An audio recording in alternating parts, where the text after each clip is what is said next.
स्वर्गीय परमेश्वर प्रभु यीशु मसीह के नाम से आप सब लोगों को आज के इस नए दिन के लिए मैं परमेश्वर का धन्यवाद देता हूं। उसकी दया हमारे ऊपर और हमारे जीवन के ऊपर और हमारे भविष्य के ऊपर निरंतर बनी रहे। यशायाह उसके 56वें अध्याय और उसके 7वें वचन को देखेंगे। यशायाह 56वें अध्याय और 7वां वाक्य, उनको मैं अपने पवित्र पर्वत पर ले आकर अपने प्रार्थना के भवन में आनंदित करूंगा। उनको होम बलि और मेल बलि पर वेदी पर ग्रहण किए जाएंगे, क्योंकि मेरा भवन सब देशों के लोगों के लिए प्रार्थना का घर कहलाएगा। परमेश्वर सभी जातियों को अपने राज्य में और अपने लिए स्वीकार करने की एक बहुत बड़े भविष्यवाणी की बातों को इस वचन में हम देखते हैं। परमेश्वर दया करने वाला है और अपने लोगों के जीवन में लगातार वो दया की बातों को करता है। इसके लिए चाहे हटीले जाति के क्यों ना हो, परमेश्वर को छोड़ने वाले लोग भी क्यों ना हो, परंतु प्रभु फिर से उन्हें अपने पास लेकर आएगा, फिर से अपनी प्रजा को उनको बनाएगा और उनके द्वारा अपने कार्य को जो परमेश्वर ने योजना के साथ बनाई है उस योजना को किस प्रकार से पूरा करेगा, इस वायदे को इस वचन के अंदर हम देख सकते हैं। जरूर इजरायली लोगों को चुनौती का कारण बनने के लिए परमेश्वर लगातार उनके संग संग रहे, उस मरुभूमि में भी परमेश्वर उनके साथ साथ रहे, इस बातों को हम जानते हैं।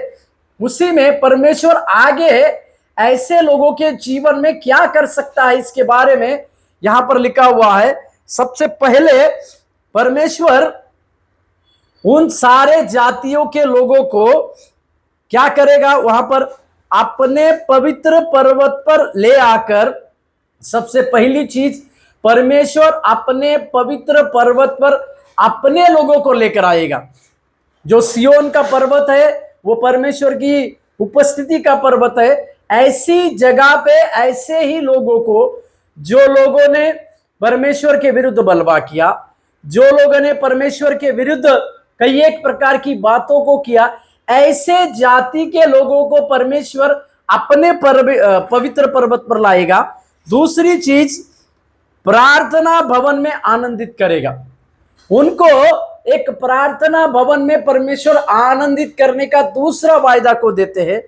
तीसरा वायदा, और होम बलि और मेल बलि पर वेदी पर उनकी होम बलि की बातें, मेल बलि की बातें परमेश्वर स्वीकार करेंगे।